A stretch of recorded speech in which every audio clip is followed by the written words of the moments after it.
سابق صفی جمیل احمد خان صاحب ساتھ موجود ہیں۔ جمیل صاحب بہت شکریہ، آپ نے وقت دیا اس ٹرانسمیشن میں۔ اس وقت جو حالات بنتے نظر آ رہے ہیں آپ کو، یہ جو جنگ جو کہ جس طرح سبین آپ نے بھی کہا کہ جینوسائیڈ جو کہ غزہ کی پٹی سے جس کا آغاز ہوا، اور ابھی جس طرح سے ایران میں اسماعیل ہنیہ کی شہادت، آپ کو یہ جنگ کا دائرہ کار بڑھتا نظر آ رہا ہے؟ یہ ثابت ہوتا نظر آ رہا ہے کہ اسرائیل اور نیتن یاہو اس پالیسی یہی ہے کہ جنگ ہوگی، امن نہیں ہوگا، مذاکرات نہیں ہوں گے، سیز فائر نہیں ہوگا؟ دیکھیں، امریکہ کے پاس کوئی چوائس نہیں ہے کہ وہ نہ کہے۔ آپ کی یاد دہانی کراتا چلوں آپ کے ناظرین کے لیے کہ یہ جوائنٹ سیشن جو 4 دن پہلے کیا ہے نیتن یاہو نے امریکہ میں، جس میں کہ اپر اور لوور ہاؤس کے پارلیمنٹرین سارے موجود تھے، یعنی کانگریس اور ہاؤس آف ریپرزینٹیٹو کے، وہاں اس نے کہا کہ ایران جو ہے وہی سب سے بڑا خطرہ ہے امریکہ اور اسرائیل کے لیے، کیونکہ جو اسرائیل کا دشمن ہے وہ امریکہ کا، جو امریکہ کا ہے وہ اسرائیل کا۔ یہ کہہ کے آئے ہیں وہاں وہ، اور اب یہ واقعہ ہو گیا اور امریکہ کہہ رہا ہے کہ ہم اس میں کود جائیں گے۔ کیوں کہہ رہا ہے؟ اس کو جاننا ضروری ہے، اس کا ایک ہسٹوریکل پرسپیکٹو ہے۔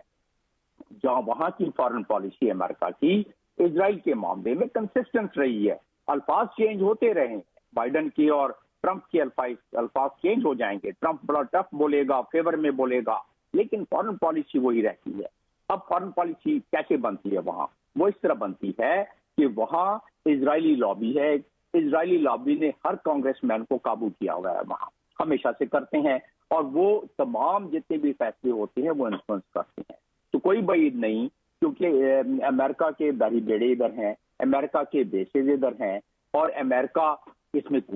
آٹومیٹکلی شامل ہو جائے گا کیونکہ ان پر اتنا پریشر ہوگا۔ تو لیکن امریکہ کی ویسے جو اسٹیٹ ڈپارٹمنٹ ہے ان کی حد البصر کوشش یہی ہے کہ کسی طریقے سے یہ آگ پھیلے نہ خطے میں، اور امریکہ اب بھی یہی کوشش کرے گا، پس پردہ کر رہا ہے، بلکہ وہ یہ کوشش کر رہا ہے کہ کسی نہ کسی طریقے سے ایران کو اس میں بڑے واقعے کے بعد کہ وہاں ان کا ایک اسٹیٹ گیسٹ، ان کا ایک آفیشل اسٹیٹ گیسٹ آیا ہوا ہے اور اس کو اسرائیل نے مار دیا